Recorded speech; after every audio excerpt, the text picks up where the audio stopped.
cada uno de nosotros queremos ser personas de éxito. Creo que nadie en su sano juicio diría, me encanta fracasar en la vida, me encanta ser un fracasado. Para nada. Todos emprendemos proyectos, todos nos formamos, nos capacitamos, todos y cada uno de nosotros anhelamos en lo más profundo de nuestro ser tener éxito. Éxito en los estudios, en la profesión, en el trabajo, éxito con nuestra familia, en nuestras relaciones sociales, familiares, de amistad, éxito ministerial, éxito en todas las áreas de nuestra vida. Ahora bien, es muy común, y esto lo llevo observando pues, toda la vida consciente, que la he pasado gran parte en la iglesia, el asociar la oración a ciertas personas. ¿Cuántas veces hemos escuchado? En nuestra iglesia tenemos el grupo de intercesión. O yo formo parte del grupo de oración de la iglesia. ¿Lo hemos escuchado alguna vez? Sí, ¿verdad? Pues eso es una solemne tontería que contradice todas las enseñanzas y principios de la Escritura. No hay nada en la Biblia que justifique esta división, que justifique este supuesto ministerio. ¿Sabéis por qué? Porque la palabra lo que nos enseña en el Antiguo Testamento y sobre todo las enseñanzas de Jesús y las enseñanzas de los apóstoles es que todos, absolutamente todos los hijos e hijas de Dios somos llamados a ser hombres y mujeres de oración, intercesores. Amén.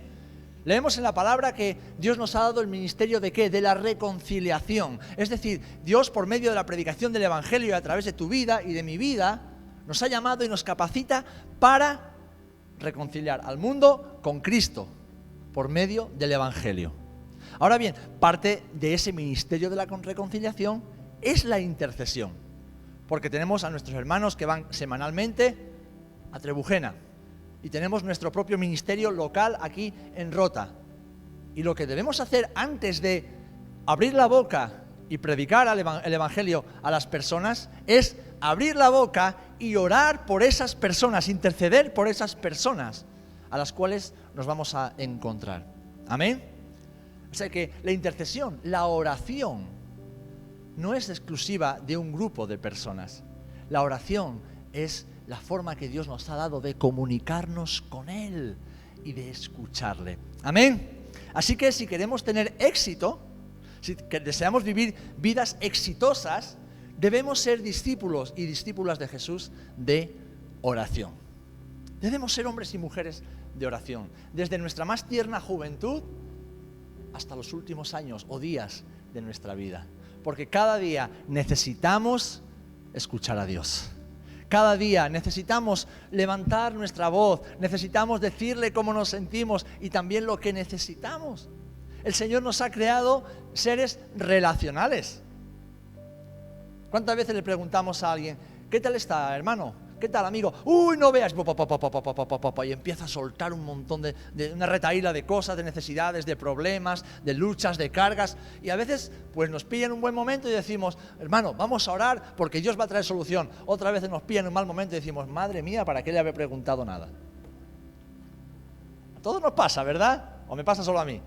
Lo que pasa es que el pastor sabe disimular bien y siempre pone una sonrisa.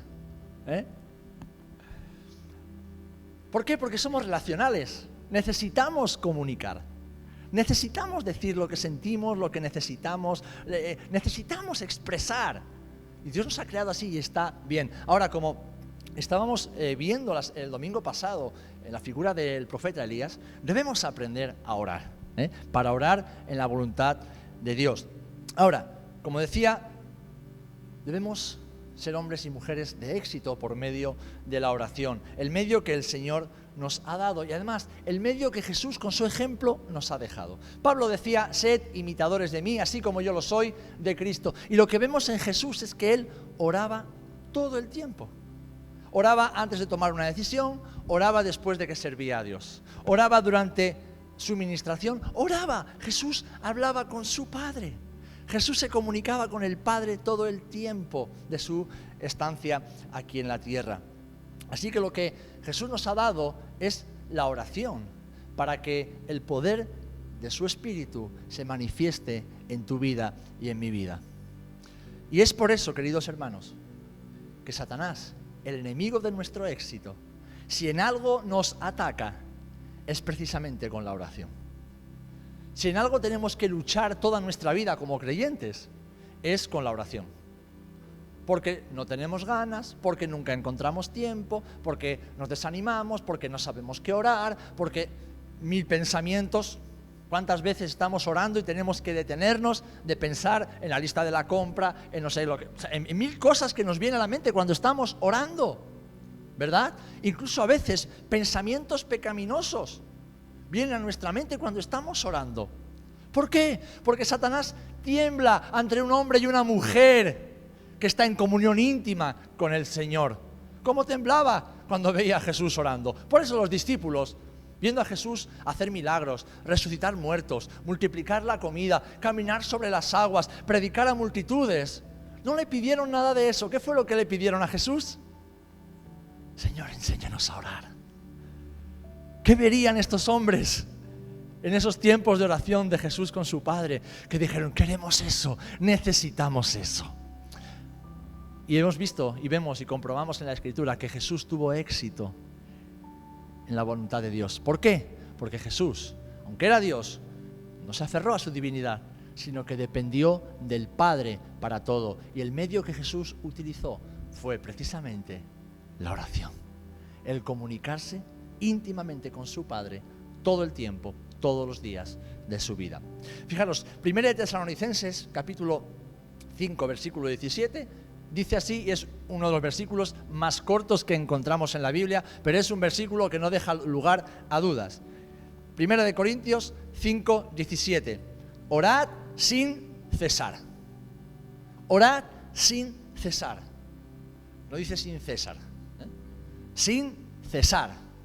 Es decir, orad todo el tiempo, orad cada día, orad bajo cualquier circunstancia, orad todo el tiempo. Y sabemos que no está diciendo que tenemos que estar todo el día, bla, bla, bla, bla, no. Podemos estar en el trabajo, pero estamos orando. Podemos estar conduciendo nuestro coche y estamos en intimidad con el Señor. Pero lo que está diciendo es, no seáis perezosos y sed conscientes de que es la voluntad de Dios para vuestras vidas, para que tengáis éxito en vuestra vida, que debéis orar, que debemos orar cada día. Esto fue lo que Jesús le enseñó a sus discípulos y es lo que el Señor nos enseña a nosotros también. Por eso somos tan atacados en la oración. Por eso, como los pastores decimos en los círculos pastorales, la oración, el culto de oración, es la cenicienta de la iglesia. Tenemos una barbacoa y aquí aparece hasta el apuntador.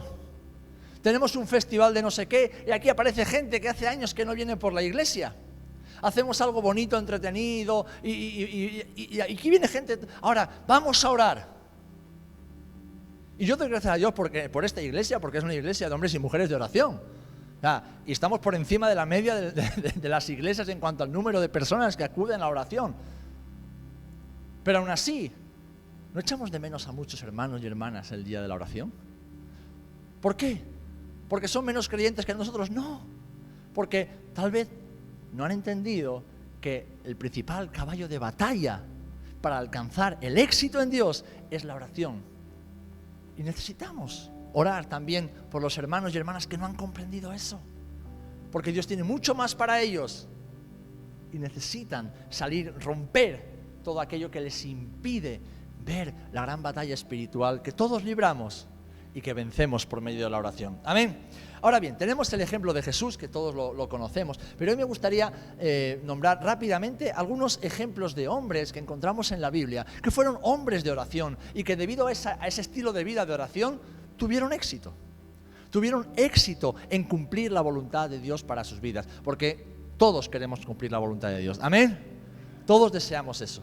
Todos deseamos que la voluntad de Dios se encarne en nuestras vidas. Y el primero de ellos, lo encontramos al principio de la Escritura, lo vemos ya en Génesis, fue Abraham.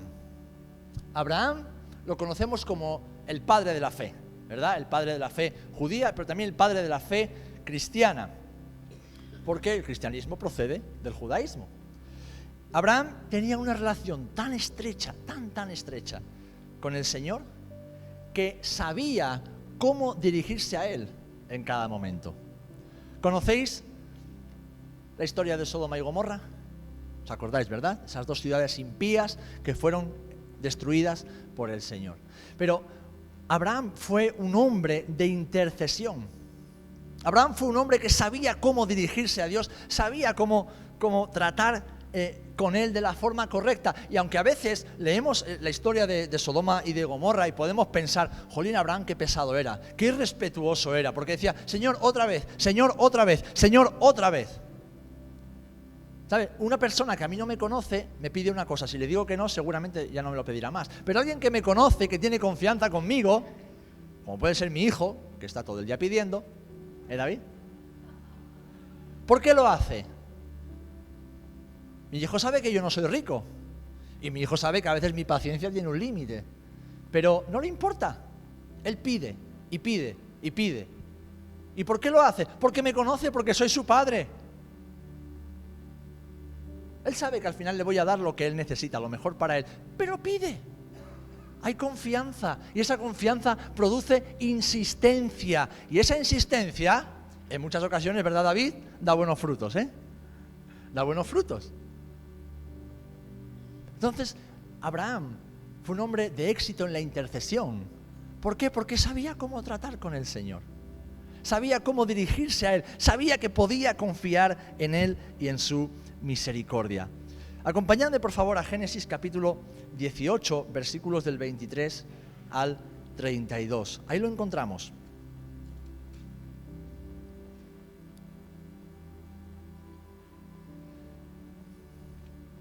Y se acercó a Abraham y dijo, ¿destruirás también al justo con el impío? Génesis 18, versículo 23 en adelante.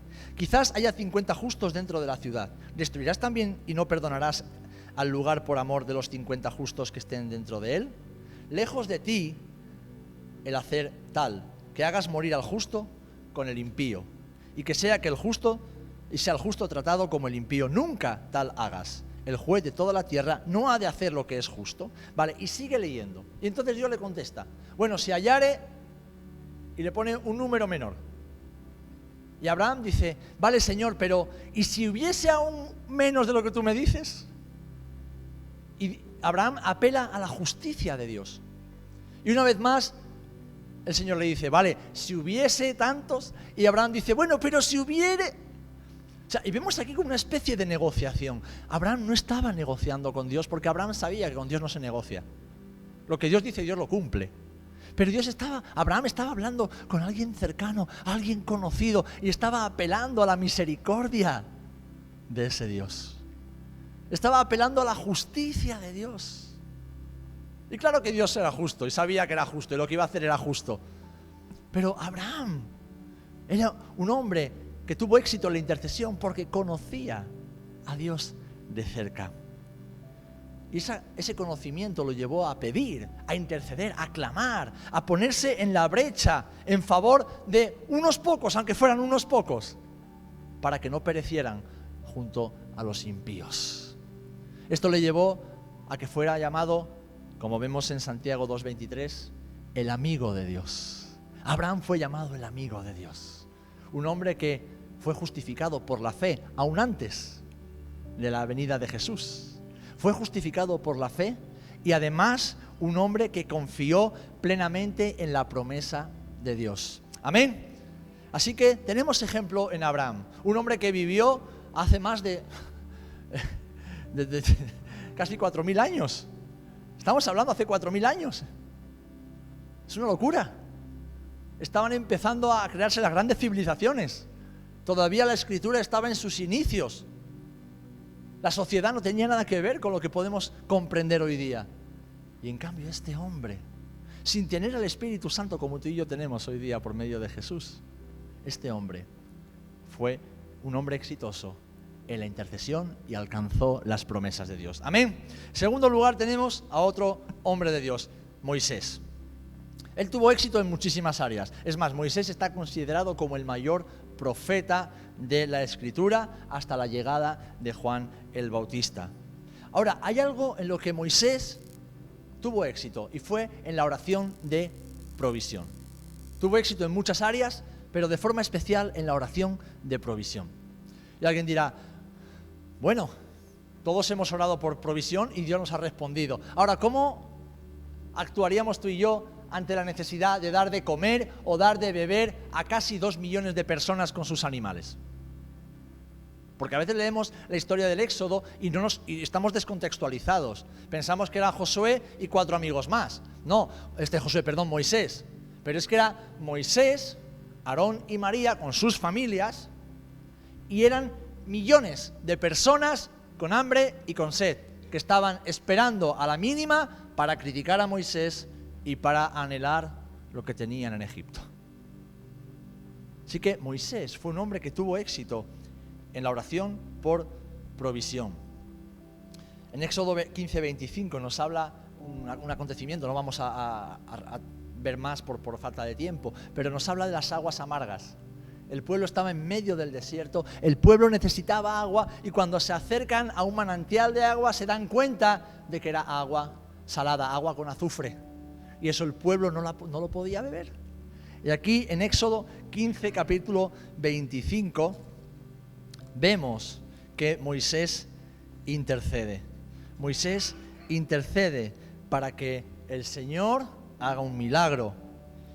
Y pensad en esto, no era una fuente como la que encontramos aquí en nuestro pueblo, donde te acercas, sale un chorrito de agua. Era un manantial, era un río de vida para millones de personas con sus animales.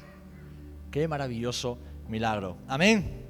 Pero es que fijaros, era tal la intimidad que tenía Moisés con el Señor por medio de la oración, que en Éxodo capítulo 33, versículo 11, nos dice que Moisés hablaba con el Señor cara a cara, como alguien que habla con su compañero. ¡Wow! Y al final, Moisés fue conocido y reconocido como el hombre más manso de la tierra. Es decir, Moisés tuvo éxito. ¿Por qué? Porque conocía a Dios, y Moisés vivía una vida de oración. Amén. Es verdad que la responsabilidad de Moisés era muy grande, y cuanta más responsabilidad tengas, más necesidad tendrás de orar. Cuanto más responsabilidad tengas en tu casa, en tu trabajo o en la iglesia, en el ministerio, más necesidad tendrás de orar por tu casa, por tu esposo o tu esposa, de orar por tus hijos, de interceder por tu familia, de interceder por tu trabajo, de interceder por tu empresa, de interceder por todo lo que Dios ha puesto en tus manos, de interceder por las personas a las cuales sirves en medio de la casa del Señor. Cuanta más necesidad, cuanta más responsabilidad, más necesidad. Amén. Así que Moisés fue un hombre de éxito en la oración de provisión, como Abraham lo fue en la de intercesión. David, qué personaje más maravilloso que encontramos en la Biblia. Pues fijaros, algo que a veces se pasa desapercibido. ¿David un hombre de oración? David era un hombre de canción. David cantaba. Bueno, David era poeta también. David tenía muchas cualidades, pero dentro de su vida de oración, él tuvo éxito. Y lo vemos especialmente, no en los mejores momentos de David, porque sí que vemos a David consultando al Señor cada vez que tenía que enfrentar una batalla. Y él no se fiaba de su propia experiencia, ayer lo hablaba con Miel. David no se fiaba de su experiencia, no se fiaba de sus capacidades como militar, no se fiaba... No, él cada vez que tenía que enfrentar una batalla, aunque fuera contra el mismo enemigo y bajo las mismas circunstancias, ¿qué dice la Escritura? Leedlo en 1 y 2 de Samuel y en 1 y 2 de Reyes. David consultaba al Señor. Él siempre consultaba al Señor. Él le preguntaba: Señor, ¿debo atacar? Señor, ¿debo esperar? Señor, ¿hacemos emboscada? Señor, ¿qué debo hacer? Por eso David tuvo éxito, porque él era consciente de que no peleaba sus propias batallas, él peleaba las batallas del Señor. Y nosotros no peleamos nuestra propia batalla. No es tu guerra, no es mi guerra. Primero, que la guerra está vencida, Jesús ya ha vencido, amén. Pero peleamos batallas diarias, pero que no son la nuestra, es la batalla del Señor. Por eso debemos consultar todo el tiempo. ¿Y cómo lo hacemos? Por medio de la oración y a través de la palabra. Acudimos a la palabra y acudimos en oración para recibir la respuesta que necesitamos y que nos va a llevar al éxito. Ahora bien, David no resalta en su vida por ser un hombre de oración solo en cuanto al éxito, sino cómo David gestionó el fracaso. David fue un hombre que tuvo muchos éxitos en su vida, pero tuvo fracasos, y tuvo grandes fracasos que trajeron terribles consecuencias a su familia y a sus hijos. Pero vemos que David tuvo éxito en la vida, porque por medio de su vida de oración tuvo éxito en la restauración. David hizo algo terrible, lo sabemos, ¿verdad? La historia de Betsabé. Tomó a la mujer de otro hombre. Se creyó que por ser el rey de Israel podía hacer lo que le daba la gana. Blasfemó contra el nombre de Dios.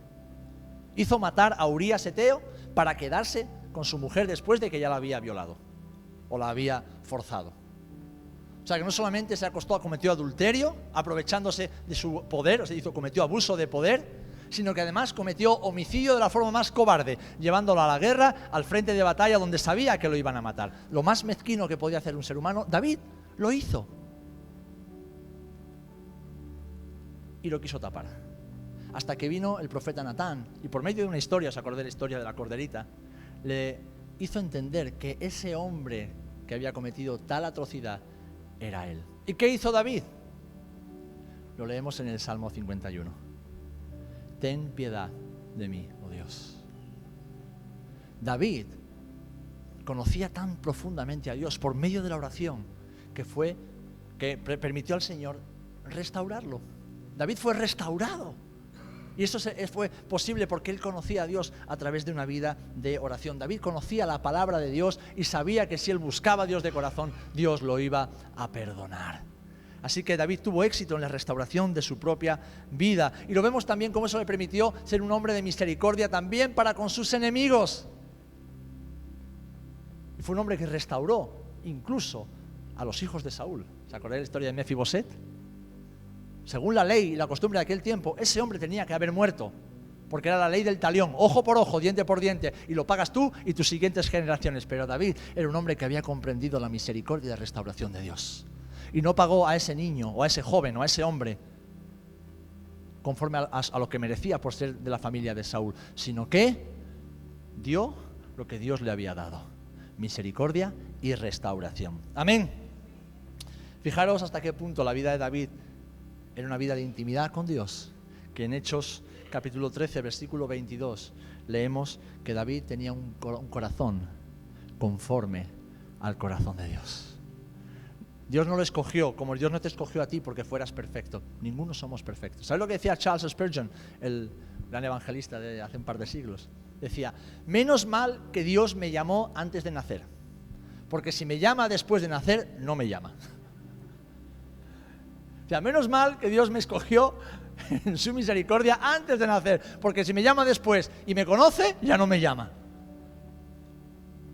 Y es verdad, el Señor no nos llama porque seamos buenas personas, nos llama porque nos ama. Pero el Señor quiere ver en nosotros un corazón conforme a su corazón, un corazón que busca la intimidad con Él, y aun en medio de nuestras caídas, fracasos y luchas internas, deseamos hacer la voluntad de Dios, y eso siempre nos trae restauración. Amén. El siguiente ejemplo lo tenemos en Elías. Elías, como estudiábamos o veíamos hace unos días en el culto, fue un hombre que tuvo éxito en la vida de oración y de forma especial en la batalla espiritual. También de esto hablábamos ayer Miel y yo. Tuvimos una conversación muy interesante. La batalla espiritual. Elías, como después también Eliseo, eran hombres que veían con los ojos de Dios. De esto se nos ha hablado mucho en el Congreso de Misiones. Ponernos las gafas del cielo. Si vamos con nuestra vista natural por la vida, pues vemos como yo, sin gafas. Borroso, nublado, vemos sombras y tenemos que tener cuidado y no tropezar. No somos efectivos, no podemos ser productivos porque no vemos, no veo. Si no sé por dónde caminar, ¿cómo voy a llevar a otros conmigo? ¿Cómo voy a ver los peligros si no los veo venir? En cambio, cuando nos ponemos las gafas del cielo, empezamos a ver como Jesús ve. Empezamos a ver la vida y la realidad espiritual tal y como Dios la ve. Por lo tanto, podemos batallar con las herramientas que Dios nos da. Podemos apuntar hacia la diana. Y Elías fue un hombre que, a través de su celo por el Señor, fue capaz de enfrentar cualquier situación, reconociendo cuál era la batalla espiritual que había en cada momento. ¿Os acordáis del capítulo 18 de Primera de Reyes? Los sacerdotes de Baal. Pero vemos que cuando Eliseo, que fue el discípulo de Elías, le dijo: Señor, no te vayas, me tengo que ir, pero te puedo dejar algo. ¿Qué fue lo que pidió Eliseo? Una doble porción de su espíritu, es decir, una visión espiritual aún mucho más extensa de la que tenía Elías. ¿Y os acordáis cuando está Eliseo con su discípulo, con su siervo en el monte? Y los sirios rodeando el monte. Estaba el siervo, ¡ay, Señor, que nos rodean los sirios! ¡Ay, que nos van a matar! ¡Ay, que estamos perdidos! ¿Y qué es lo que hace Eliseo? Ora y dice, Señor, abre los ojos para que vea que son más los que están con nosotros que los que vienen en contra. Dice que el Espíritu Santo vino sobre el siervo de Eliseo y de repente este hombre vio cómo había carros de fuego alrededor de la montaña que impedían que los sirios pudiesen atacarles y destruirles. Hermanos, hermanas, la vida de oración, una vida intensa, diaria, constante y bíblica de oración, nos permite ver con los ojos de Dios y pelear las verdaderas batallas del Señor. Amén. Amén. Amén. ¿Estáis convencidos? No lo digo yo, lo dice la Biblia, ¿eh? Lo dice la Biblia. Estamos terminando ya, hermanos. Quiero hablar de dos más y terminamos. Daniel, qué personaje tan maravilloso en la Escritura. El profeta Daniel. ¿Sabéis para qué le ayudó, para qué fue tan necesaria la oración en la vida de Daniel? ¿Dónde vivía Daniel? ¿Dónde vivía? ¿En Babilonia? Daniel vivía en Babilonia. Y Babilonia, que era el imperio que gobernaba la tierra en aquel momento, era evidentemente una nación pagana, una nación idólatra, donde la inmoralidad sexual, donde el abuso, donde la maldad, donde la depravación, la falta de ética y de valores estaban, a pie de calle. Es más, en Babilonia la gente podía copular en público y no estaba mal visto. Podía tener sexo en público y no estaba mal visto. En Babilonia la vida del ser humano no valía nada. Alguien poderoso tenía poder sobre la vida y sobre la muerte de las personas. Y evidentemente en Babilonia se adoraban a muchos falsos dioses. Pues Daniel vivió casi toda su vida, desde que fue un adolescente hasta que murió, en Babilonia. Y es más, sirvió a 4 diferentes reyes, babilonios, persas y medo-persas. Y todos ellos fueron reyes paganos, reyes idólatras, que practicaban y promovían la inmoralidad. Y Daniel vivía en palacio con ellos porque era un servidor de alto rango de los diferentes reyes. Pero Daniel tenía una vida de oración tan intensa, que cuando le prohibieron orar, o cuando le obligaron a adorar a una estatua, él dijo, no, yo voy a orar y voy a orar con las ventanas abiertas, pase lo que me pase. Y los leones no pudieron hacerle nada. Pero además le permitió mantenerse en santidad delante del Señor. Le permitió, como vemos en el primer capítulo de Daniel, no contaminarse con la comida del rey. ¿Sabes por qué tú y yo tantas veces nos contaminamos? ¿Sabes por qué? Porque no oramos. No oramos. Como oraba antes Loide, vivimos en lo natural y evidentemente pensamos y actuamos en lo natural. Pero cuando vivimos en lo espiritual, seguimos siendo tentados, porque la tentación es parte de nuestra vida. Seguimos estando expuestos a las luchas y las tentaciones externas e internas. Pero podemos decir como Daniel, que dice que propuso en su corazón no contaminarse. Él estaba en Babilonia, a miles de kilómetros de Israel, a miles de kilómetros de un templo que estaba a punto de ser destruido. Nadie lo vigilaba, nadie lo veía, nadie le decía qué haces o qué no haces. Pero era tal el amor que tenía por el Dios de Israel, era tal el temor de Dios que había en su corazón, que dijo, no me voy a contaminar. Y para ello necesitó una vida intensa de oración. Amén. Qué maravilloso personaje. Os animo a que leáis el libro, no es muy largo, tiene nada más que 12 capítulos, pero es un libro apasionante. Y cuando paséis del capítulo 7 en adelante, necesitaréis leer Apocalipsis para entender lo que pone en Daniel, ¿vale? Así que tenéis que leer los 2 libros a la vez. Y por último, Pablo. Hemos dicho que Abraham fue un hombre de éxito en la oración a través de la intercesión, Moisés a través de la provisión, David a través de la restauración, Elías en la batalla espiritual, Daniel en la vida de santidad. Y por último, Pablo. ¿Qué podemos aprender de Pablo en cuanto a la oración? Bueno, pues que Pablo fue un hombre de éxito, porque estamos hablando de discípulos de éxito en todas las áreas de nuestra vida. Fue un hombre de éxito gracias a la oración en medio de las pruebas. A pesar de toda la persecución que Pablo sufrió durante su vida, el maltrato, la incomprensión, la soledad y la necesidad que en ocasiones tuvo que sufrir, su vida de oración era tan intensa, era tan pura, era tan constante, que le permitió vivir todas esas situaciones con fuerza y con gozo en el Espíritu Santo. Por eso Pablo en Filipenses, escribiendo desde la cárcel, ¿qué les dice? ¿Qué le dice a los hermanos? Regocijaos. Otra vez os digo, regocijaos. Desde la cárcel, un hombre ya anciano, un hombre que tenía las marcas de Cristo sobre su cuerpo, es decir, tendría cientos de cicatrices por todas partes porque lo lapidaron en varias ocasiones, lo azotaron en varias ocasiones, durmió en caminos de cualquier manera, estuvo en la cárcel en varias ocasiones. ¿Y qué dice? Regocijaos en el Señor. Otra vez os digo, regocijaos. ¡Wow! ¡Wow! Y tú y yo que lloramos por cualquier tontería. Y tú y yo que nos quejamos por cualquier bobada. Que nos ahogamos en un vasito de agua medio vacío. ¿Verdad o mentira? Y este hombre nos dice, regocijaos en el Señor siempre. Otra vez os digo, regocijaos. Porque su vida de oración le permitió llegar a decir, todo lo puedo en Cristo que me fortalece. Todo lo puedo en Él. Humanamente soy frágil, humanamente soy débil, me he desanimado, me he equivocado muchas veces, pero yo sé en quién he creído. Yo sé en quién he confiado. Yo sé quién es mi Señor. Yo sé quién tiene una corona, un galardón esperando para mí en el cielo. Yo lo sé. ¿Y por qué lo sé? Porque Pablo no tenía la Biblia, ¿eh?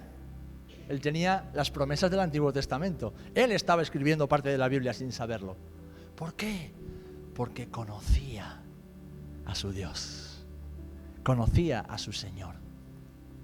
Y él no se quejaba de las pruebas.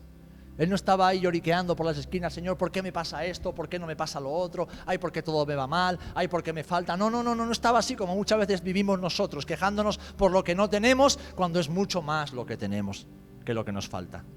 ¿Verdad? ¿Tienes a Cristo en tu vida? ¿Por qué te quejas de lo que te falta? ¿Qué es lo que te falta si tienes a Cristo? A alguno le falta un tornillo, pero eso se puede arreglar. Pero de lo importante de verdad, no te falta nada. No nos falta de nada, hermanos. No nos falta de nada. Tenemos al Señor, estamos en Él. Nuestras vidas están escondidas con Cristo en Dios. Nuestro presente y nuestro futuro están seguros porque ya nuestro pasado ha sido redimido. Amén. Así que vemos a un hombre como Pablo, a través de las pruebas, mostrar una vida de gozo, una vida en lo sobrenatural. ¿Por qué? Porque vivía una vida de oración. ¿Qué hacía cuando estaba en la cárcel con Silas? Oraba y cantaba. Oraba y cantaba. ¿Y qué pasó mientras oraba y cantaba? Que hubo un terremoto. Nosotros oramos y cantamos y a veces llueve, pero con él no. Él oraba y cantaba y hubo un terremoto que lo liberó de la cárcel. Pero fíjate para qué fue ese terremoto. Para que fuera liberado él y para que el carcelero y toda su casa fueran liberados del infierno eterno. En medio de la prueba, Pablo fue victorioso porque fue un hombre de oración. Amén. Y no vamos a hablar de Jesús porque todos conocemos a Jesús y nos llevaría, pues no un miércoles de oración, sino todos los miércoles de oración de aquí a que Jesús venga, ¿eh? Así que lo vamos a dejar para otra ocasión. Pero Él, por encima de todos, es nuestro ejemplo supremo, ¿eh?